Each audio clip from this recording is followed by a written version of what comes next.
we know that in the 21st century, the world is kind of small. Okay, we are easily connected with so many races, so many people groups, so many cultures. It is important, I believe, to talk about multicultural education and the heart of all of these problems that we're seeing today, which is the politics of recognition. To begin with, what is multiculturalism or multiculturalism? Just to give us an operational definition, multiculturalism seeks the inclusion of views and contributions of diverse members of society while maintaining respect for their differences and withholding the demand for their assimilation in the dominant culture. So every time you look around in your classrooms, in your communities, we know that there is always a dominant culture, probably a culture that is imposed by whoever is in authority or the majority of people there. And even in our classrooms, we know that there is somehow an ideology that is dominant. Assimilation calls for a dialogue, a praxis, an understanding, or the deeper understanding of the people that is not part or different from our own reality. So when we say diversity as quoted in the definition, we're talking about diversity in terms of race, in terms of ethnicity, in terms of religion, gender, subculture. Maybe some of you belong to the whatever subculture, diba? I'm part of the emo group, I'm part of this, the K-pop fans, what have you. Of course, we can go as many as, subcultures as possible, but anything that is different than our very own reality, that is part of diversity. And that is one of the things that I'm really passionate about. The acceptance, not just the tolerance, the acceptance, the understanding of the people different from us, okay, the other, quote unquote. And just to give us a quick history of multiculturalism, it started in education. It started with a group of people in the 60s and the 70s in the West wanting to be heard, wanting to be included. These black people, these people of the Latin Americas wanting to be part of the ideology, the bigger ideology. And scholars extended the talk about multiculturalism, not just in terms of skin color and ethnicity, but of course in terms of different cultural backgrounds, such as gender and language and religion, and of course other communities and people group. And it's important for us to be sensitive about the differences of other people, because I believe understanding and appreciation of culture starts with us understanding that the world does not revolve around us, that people are different than our own reality, and it's not all about who we are and the kind of background and identity we have. So it calls for an openness in terms of the differences of other people. Charles Taylor, a Canadian philosopher of education and researcher and an advocate of multiculturalism, I would say one of my heroes in terms of the multicultural education, centers his philosophy in what we call identity politics. And going back to my story, when I was a kid, because I am different, I look different, I speak differently, that led me to like having that consciousness that differences separate people. We know that differences separate people. Kaya nga tayo, di ba, automatic in our nature, we flock with the people of the same feather. Sabi nga nila, people of the same feather. Birds of the same feather flock together. And that is automatic for us, human beings. We always want to look for similarity. But we're not conscious about looking for our differences and celebrating it. That led us to the problem. What is identity politics? Ano ba tong politika na to that has to do with our pagkakakilanlan or identity? Quickly, the idea of recognition, as Taylor explicitly points out, is not just the mere acknowledgement of person or a group, but an equal treatment of such in a given space where plurality of identity coexists. Okay, I want to highlight the plurality of identity. Just like what we said previously, people are different. People are complicated. The humanities is actually complicated. You are encountering people not of the same ideology, the same background, the same culture, the same language, the same interests, okay, the same trip in life. Okay, so the openness to welcome these people of different understanding and background actually is the very heart of identity politics, multiculturalism. There are three problems that I quickly want to talk about. Okay, some heavy terminologies here, but please bear with me. We have the homogenization, categorization, and of course, non-recognition. So I want to quickly talk about homogenization. By the way, the pictures that you're seeing are just random pictures that communicates differences. So in a way, I'm not pinpointing anything here. Okay, so homogenization is the differing background. Differing background are treated same and equal through their common identity. In effect, differences are ignored, and an adherence to a single culture trumps over the celebration of diversity. And just like what we said, mahilig tayong lump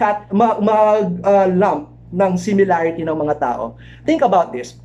When we were in elementary and probably in high school, especially if you're a product of public school, I remember in my high school days, there is section 1, okay, the bright section, the intelligent ones, the smart. And then section 2, medyo okay naman, di ba? Medyo pwede na. Section 3, a mix of intelligent people and people who probably are not really interested according to the label.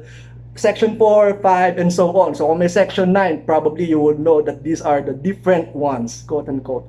But that sectioning or homogenizing students can actually be a problem, because we are automatically categorizing people based on our own perception, and we look at that on a standard that is different from our own reality, diba? So there's actually harm in homogenization, in making people grouped as similar.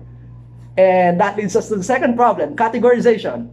Such categories on race, ethnicity, gender, occupation, economic status, politics, sexual orientation, mainit yan ngayon, among many, can be used as instruments of power and exclusion, which may lead to oppression of the one being categorized. So when we categorize people, it's always coming from a misunderstanding. When we categorize, for example, the previous examples that I gave, you categorize Middle Eastern people as probably terrorists, okay, very insensitive. But that's coming from an understanding that was imprinted in us based probably on a dominant culture, probably the Western media.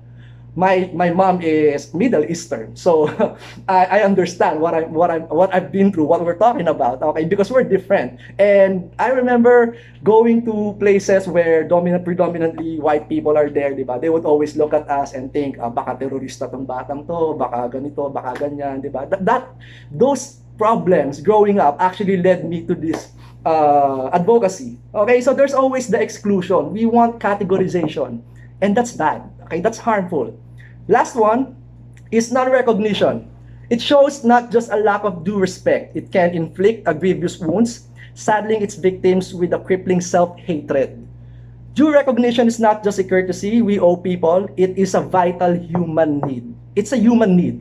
We all want to be recognized. And some of us would probably say, okay lang naman if I'm silent about it. I don't talk about it. I don't talk about the different people. Okay, probably we'll just be quiet about it. But being quiet, not including them in the discourse, not including them in, probably the policy or anything else, means non-recognition. And the moment we do not recognize a certain minority, a certain people group, deliberately, what we're saying is that they're not part of the conversation.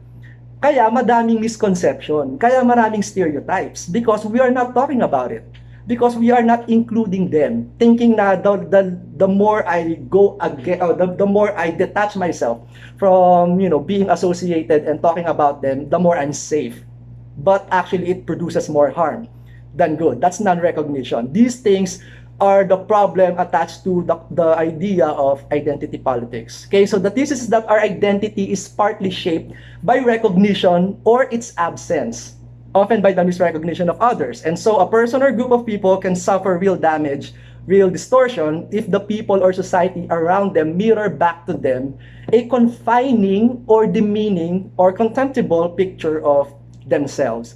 That is the very heart of the problem of multiculturalism. Okay, so now the thing is, anong magagawa natin? What can we do about it? We're talking about Teachers Day. We're talking about Teachers Month, rather, and talking about highlighting education. And by the way, happy Teachers Month to all our teachers there.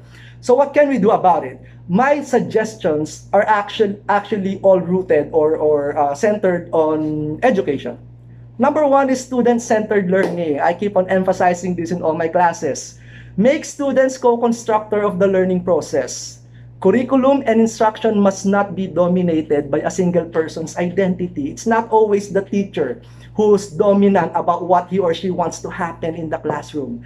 Student-centered learning is a paradigm of education that opens the conversation, that opens different backgrounds, different identities, different people as part and, of course, co-constructor of the learning journey. It's important. Of course, it's a different talk in itself, but remember that student-centered learning opens opportunity for plurality of identities and backgrounds to be heard. Number two, instruction. When faculty members do not teach students how to view their own work and personal space from a multicultural lens, they create a covert bias that limits students' growth and development. That's why reflection is important. That's why asking students to work on activities that would allow them to integrate the lesson in the humanities, probably in literature, in philosophy, to their own reality, instead of just pen and paper exams, which is, I'm not saying it's bad, but instead of just being strict about the kind of assessment and instructions we're doing, open it for dialogue. Make the lesson integrated in the reality of the different plurality or identity that is represented in our classrooms. Number three, instructional material, selection and representation of texts. Deliberately include the minority, the unpopular, the controversial, sorry for the dot there, the controversial, the misrepresented. Okay, don't just talk about Shakespeare. Everybody knows Shakespeare. But let's talk about literatures from the minorities. Let's talk about the Lumads. Let's talk about the Aitas. These people needs to be heard. These people should be part of the conversation, of the discourse. The less we know about them, the more stereotyping and non-recognition and identity politics happen. That's why 21st century is actually a good position to open our eyes, open our hearts to the differences of people. Let's make racists scared again. Okay? Let's not be the one adjusting for them. And it all happens in the classroom. I always believe in the next generation. I always believe that for us to have a better country, a better nation, we start where the young people are. That's why as we end this 10 minutes, I hope I did not exceed, I want to leave everybody with this statement. Let us raise a generation of young people who will correct the mistakes of our past. Let's open our borders. Let's talk about them. Let's befriend them. Let's open dialogue with them. Because the more we connect with people of the different realities, different from us, the more we're making the world a better place for us to live in. Thank you so much for hearing me out again. Let's all be multicultural. Salamat po.